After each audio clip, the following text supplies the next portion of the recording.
Hello friends, आपका मेरे YouTube channel में बहुत बहुत स्वागत है।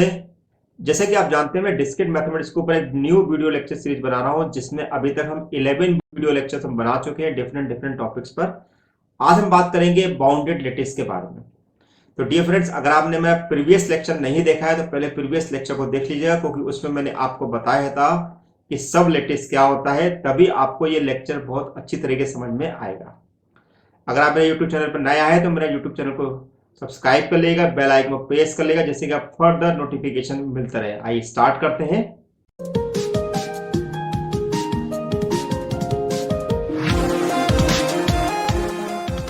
आपका फिर से मेरे YouTube चैनल पर स्वागत है। आज का हमारा टॉपिक जो है बाउंडेड लेटिस है। बाउंडेड लेटिस पर एग्जाम में काफी क्वेश्चन पूछे आते हैं। इवन ये टॉपिक ऐसा है जिसमें कि आपके कॉम्पिटिटिव एग्जाम में भी क्वेश्चन पूछे जाते हैं।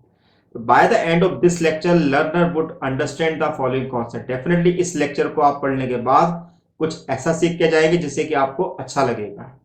तो सबसे पहले हम बात करेंगे बाउंडेड लेटिस किसे कहते हैं। बाउंडेड लेटिस की डेफिनेशन क्या होती है, प्रॉपर्टीज क्या होती है बाउंडेड लेटिस की, उसके ऊपर कुछ सॉल्व प्रॉब्लम देखेंगे 1 2 3 4 रिच सॉल्व प्रॉब्लम यहां पे मैं सॉल्व कराता हूं। साथ में एक बहुत इंपॉर्टेंट थ्योरम डिस्कस करेंगे बाउंडेड लेटिस पे, और एज यूजुअल आपको कुछ प्रैक्टिस प्रॉब्लम भी दिए जाएंगे।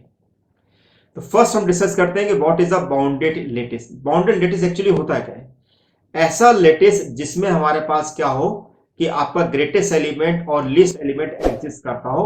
यहां पर ग्रेटेस्ट एलिमेंट को हम 1 से रिप्रेजेंट करते हैं और लीस्ट एलिमेंट को हम 0 से रिप्रेजेंट करते हैं।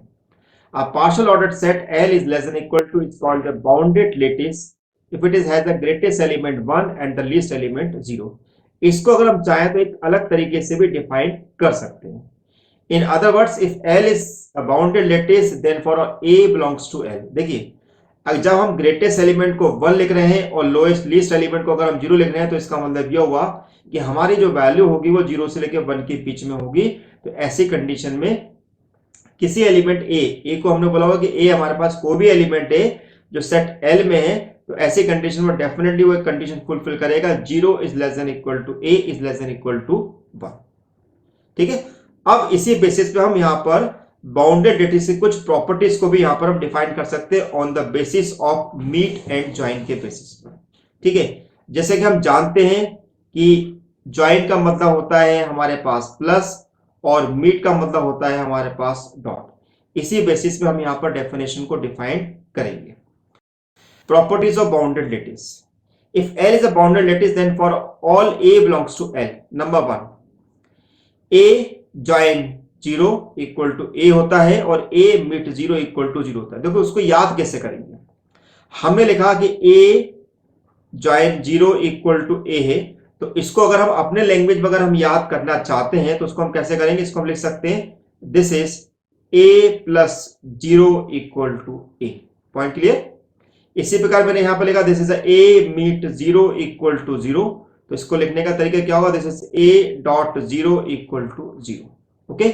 इसी प्रकार इसका सेकंड प्रॉपर्टी जो होता है 1 के साथ यानी ग्रेटेस्ट एलिमेंट के साथ होता है, तो वो हमने लिखा हुआ है कि ए ज्वाइन 1 इक्वल टू 1 और ए मिट 1 इक्वल टू ए।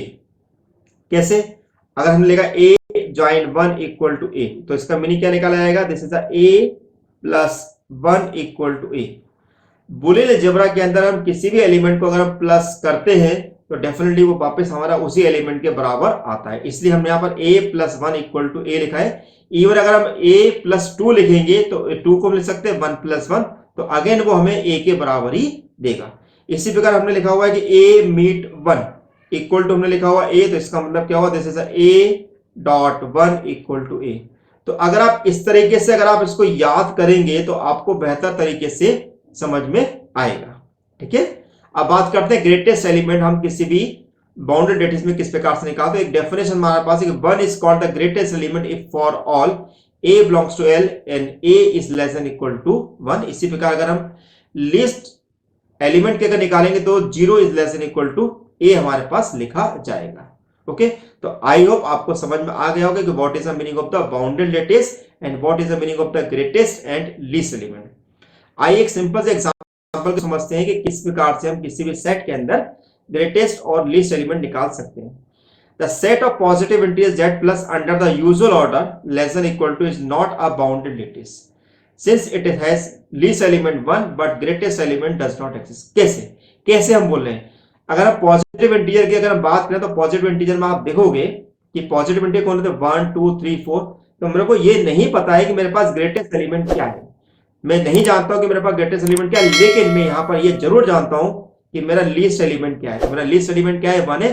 तो इस लेटिस में हमारा लीस्ट एलिमेंट 1 है, जबकि ग्रेटेस्ट एलिमेंट के बारे में हम नहीं जानते। तो ऐसी कंडीशन में ये हमारा एक बाउंडेड लेटिस नहीं होगा। आइए सेकंड एग्जांपल समझते हैं।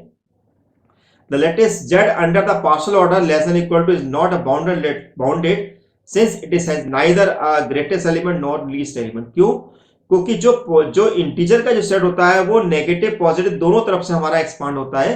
इस कंडीशन में ना ही मेरे पास लीस्ट एलिमेंट एग्जिस्ट करेगा और ना ही मेरे पास ग्रेटेस्ट एलिमेंट एग्जिस्ट करेगा। जैसे कि आप देख रहे हैं यहां पर मुझे नहीं पता होगा कि हर लीस्ट एलिमेंट यहां पर नेक्स्ट हमारे पास आते आएगा, और इसी प्रकार इसका ग्रेटेस्ट एलिमेंट भी हम यहां पर डिफाइन नहीं कर पाएंगे। तो ऐसी कंडीशन में सेट ऑफ इंटीजर जो होता है वो हमारा एक बाउंडेड लेटिस नहीं होता है। ओके, आइए थोड़ा एग्जांपल को थोड़ा और एलोबरेट करते हैं, प्रॉब्लम को थोड़ा और एलोबरेट करते हैं कि हम कैसे किसी भी हेज डायग्राम से पता लगा सकते हैं कि वो बाउंडेड लेटिस है या नहीं है।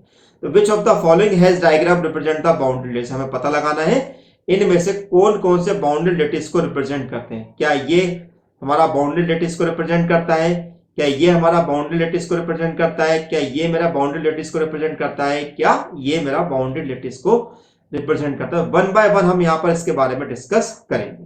ओके, तो पहले हम बात करते हैं पहले वाले क्वेश्चन। आप देखेंगे जो हमने बाउंडेड लेटिस की डेफिनेशन दी उसमें हमने दो चीजों का खास तौर से लिखा हुआ है।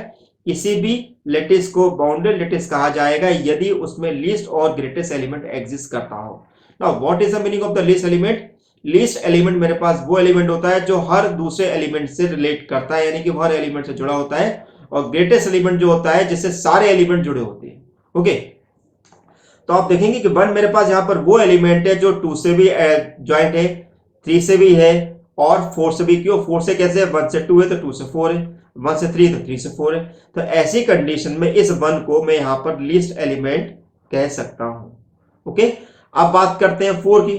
तो 4 मेरे पास वो एलिमेंट है जिससे सारे एलिमेंट हमारे पास जुड़े हुए हैं, जैसे कि 1 joint with 4, 2 joint with 4, 3 joint with 4। तो ऐसी कंडीशन में 1 के आगे मेरे पास कोई भी ऐसा अलग एलिमेंट नहीं है जो किसी और से ऐड हो रहा हो, यानी किसी और से जुड़ा हो।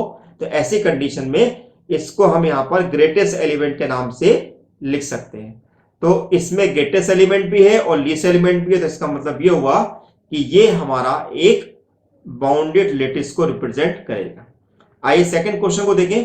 सेकंड क्वेश्चन में देखेंगे कि मेरे पास 4 एलिमेंट है, 1 रिलेट कर रहा है बी को, बी रिलेट कर रहा है सी को, सी रिलेट कर रहा है डी को, यानी कि A is related to B, B is related to C और सी रिलेटेड टू डी।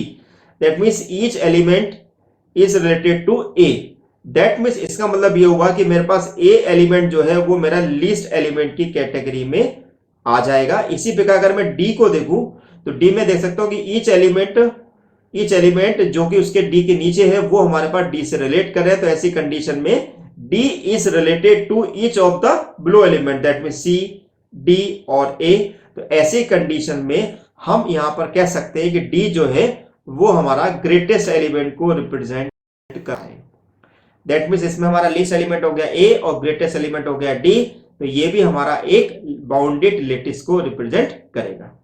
आइए नेक्स्ट हेज डायग्राम देखें। इस हेज डायग्राम को आप देखेंगे कि यहां पर हमारे पास 2 और 3 मेरे पास वो एलिमेंट है जो कि इनकंपेरेबल है। इनकंपेरेबल एलिमेंट हमारे पास कौन आते हैं?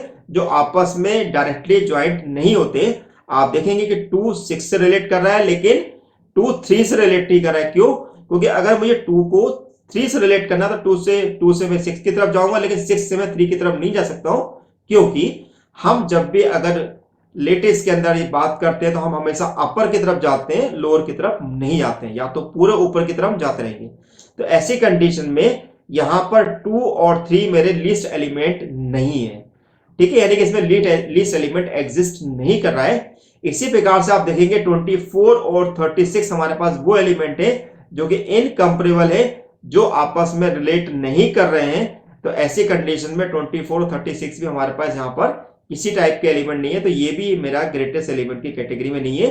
यानी कि इस हेज डायग्राम में ना ही मेरे पास लीस्ट एलिमेंट है और ना ही मेरे पास ग्रेटेस्ट एलिमेंट है। इसका मतलब ये हुआ कि ये हमारा एक बाउंडेड लेटिस को रिप्रेजेंट नहीं करता है। ओके, एक और क्वेश्चन को देखते हैं। A is related to B, B is related to D, D is related to F.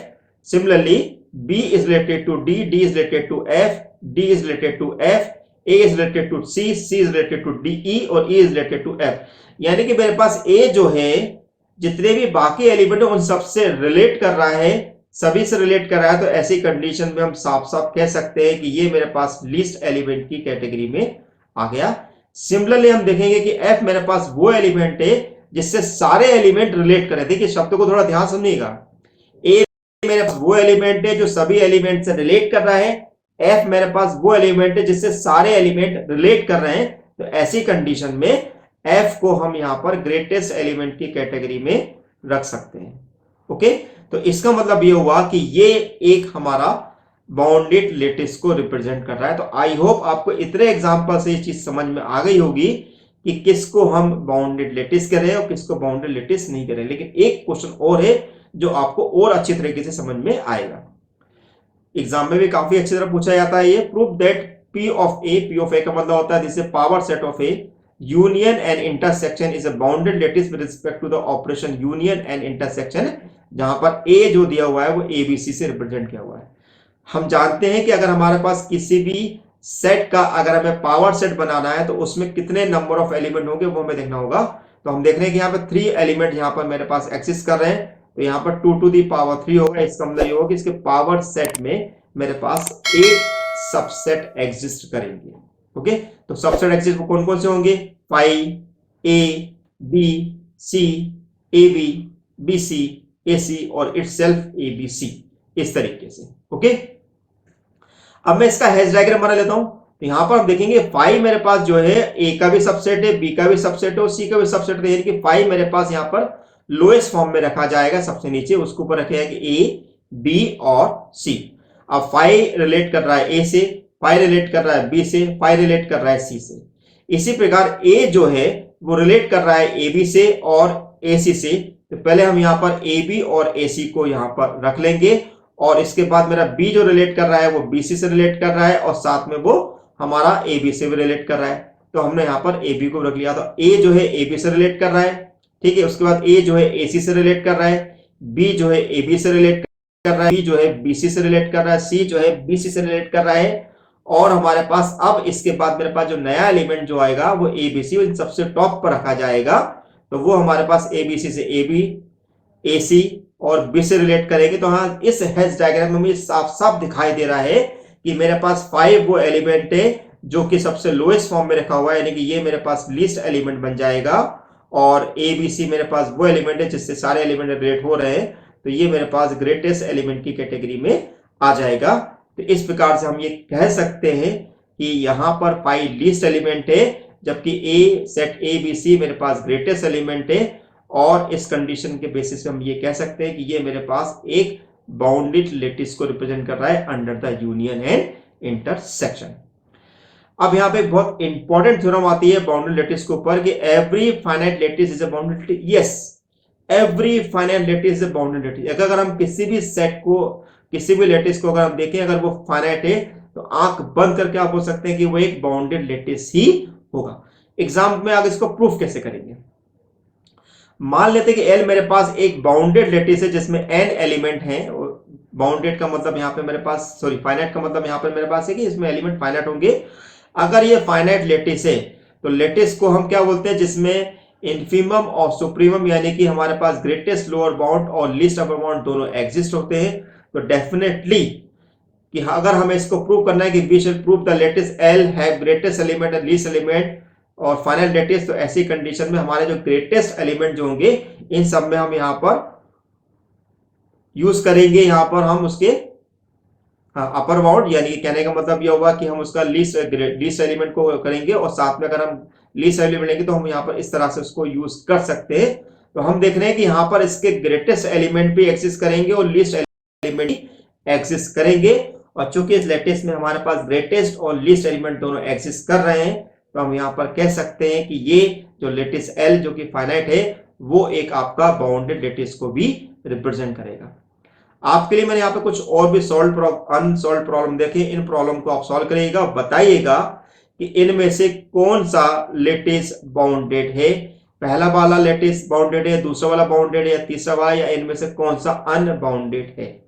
तो लेक्चर के कमेंट बॉक्स में आंसर देना ना भूलिएगा। और अगर आप मुझसे किसी भी प्रकार का कोई क्वेश्चन पूछना चाहते हैं तो मेरे टेलीग्राम ग्रुप से जुड़े आइए, वहां पर आप क्वेश्चन पूछ सकते हैं। Thank you for watching my channel doctor Sunendra Gupta. Thank you so much.